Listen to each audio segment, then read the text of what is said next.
Well, how's it going, folks? It's your boy, Big Country Mudcat, coming back at y'all with another video. We're going to be talking about catfishing. Folks, I feel like catfishermen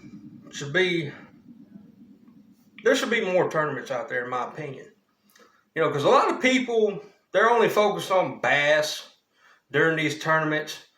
You have a few catfish tournaments here and there, but nothing compared to bass tournaments.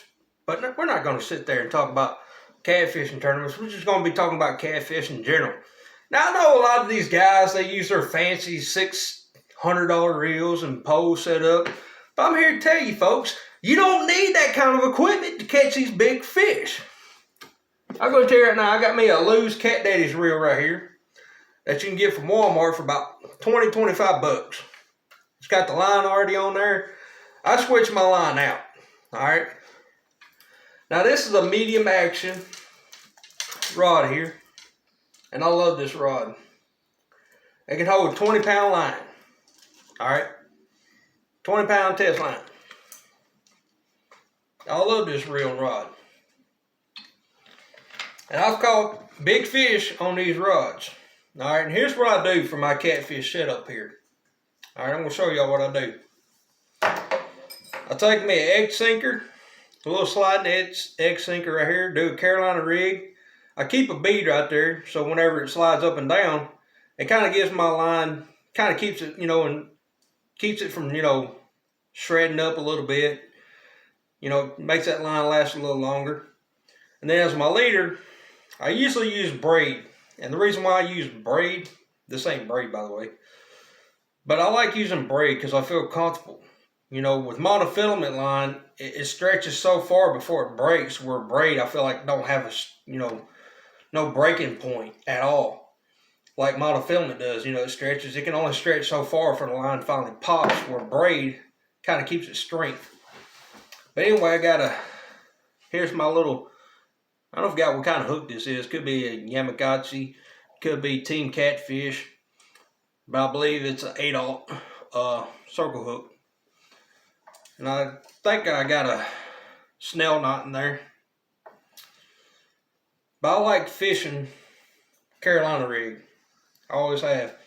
I can't find enough peg floats to kind of do a Sandy Cooper rig where you keep your rig off the bottom. And I've caught big fish, and when I use braided line, I like using anywhere from 50 and up with braided line. I always do, and I use about a foot and a half, maybe sometimes 2 foot of leader line. That way I got, where all that resistance is going from my leader and not to my main line. And it kind of gives that stretch to where I can fight that fish better.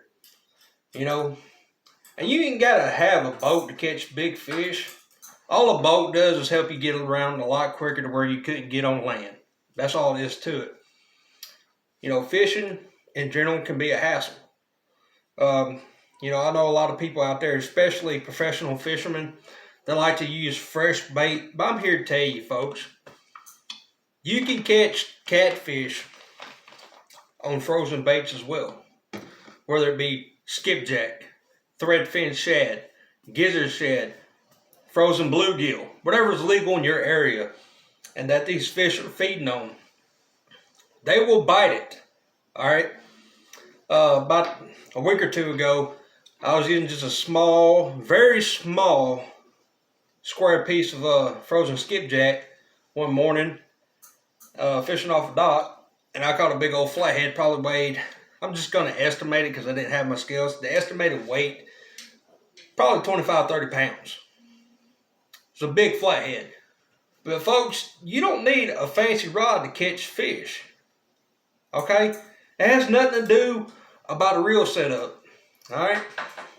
I wouldn't recommend going out there with daggum freaking 6-pound monofilament line unless you're targeting small catfish like channel cats or blues. You might catch them and get by with it using 6-pound braid if you have your drag set up right. Because when these fish pull, they pull. But folks, you don't have to have fancy equipment. I mean, this reel, like I said, was like, $20, $25 at Walmart. And here's a ready to go combo spinning reel. It's a catfish rod. Ready to fish. My bad. It's a ready to fish reel set. It's a performance series, and I believe this is also medium action.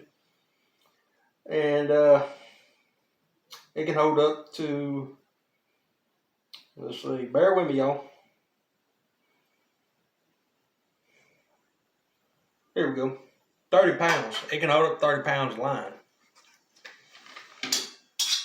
But I'm using 20-pound line. Got the same setup, Carolina rig. But I think it's called a snell knot. Same thing, And they say supposedly with this snell knot, if you do it right, it'll bounce back up. You can even pull over your line, pull over your hand if it catches. You got that trigger effect where the fish grab it, they'll take off. That ain't always the case, because I don't know what it is about these catfish to where if you take a frozen skipjack or a frozen shad or a fresh headpiece of a gidget shad or a skipjack and you hook them through the bottom up through the top, them catfish ain't wanting that. They're wanting the guts that's on the back end where you cut the head off the fish and use it. They're going for the guts. They're not going for the head. The only way they're going to get it is they put the whole thing in their mouth. That's it. But if you're using any kind of cut bait, 9 times out of 10, these catfish are going for the gut pocket. And I'm just being real and honest with y'all. You could be using fresh gidget shad, any kind of fresh natural bait that these catfish are feeding on, and frozen bait, and they could be wanting something else. They could be wanting bluegill. They could be wanting a night crawler or chicken liver. You just got to change your tactics and your techniques up. And I know a lot of people use that 15-minute rules BS. But if it works for them, fantastic. You got to learn patience, okay? That's what I love about fishing. Because it's a challenge to sit there and wait. I mean, wintertime, I'll sit in one spot and I wait for the catfish to come for me because I'm dressed nice and toasty. It took me 4 hours last year in December to get 2 big old blues to bite on my line. I got one of them in. The other one didn't have that hook far enough in him, and it just got away. Didn't break my line or nothing. It just, the hook finally came out. It wasn't hooked deep enough. But that's just fishing, y'all. It's just fishing.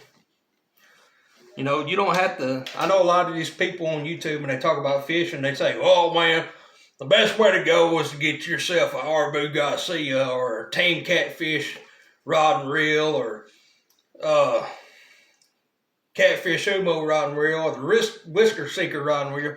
You ain't got to spend thousands of dollars on a reel setup combo, okay? I'm just saying, you can go to Bass Pro Shop, get you a daggum King Seeker rod and reel, or Cat King is what it's called, Cat King from Cabela's. It's a Bass Pro Shop rod and reel.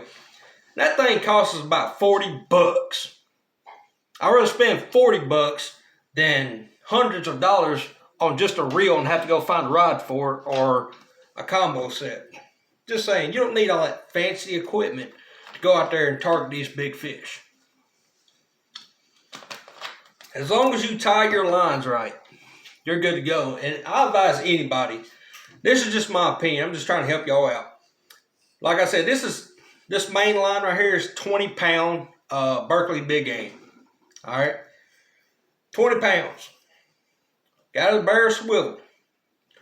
Got a 50-pound, anywhere from 40 to 50 pound. I'm pretty sure this is 40-pound Cat Max Pro monofilament fishing line. But you can use braid, and you can do the same get up. You can even tie your own snell knot. It'll work good. I've caught fish not even using a snell knot. I caught them using a daggum overhand knot. I've caught catfish doing it this way, and I love doing it like this.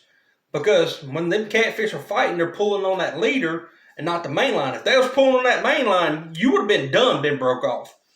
So that's why I love doing the Carolina rig this way. You can also get you some easy slide sinkers where you it's got a clip on it and it slides, and you can change your daggum weights, bait sinkers, whatever, and it don't affect. And if you throw it too hard, you ain't got to worry about breaking your line. All you're going to lose is your sliding sinker.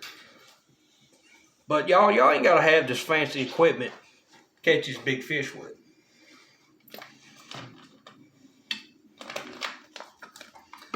I mean, catfish, you know, people say catfish ain't bottom feeders.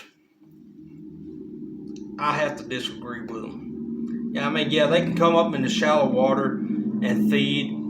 They can be reeled down there, stuck in the mud in the wintertime, sometimes summer. It all depends on weather conditions. But I do think in some cases these catfish are mostly bottom feeders.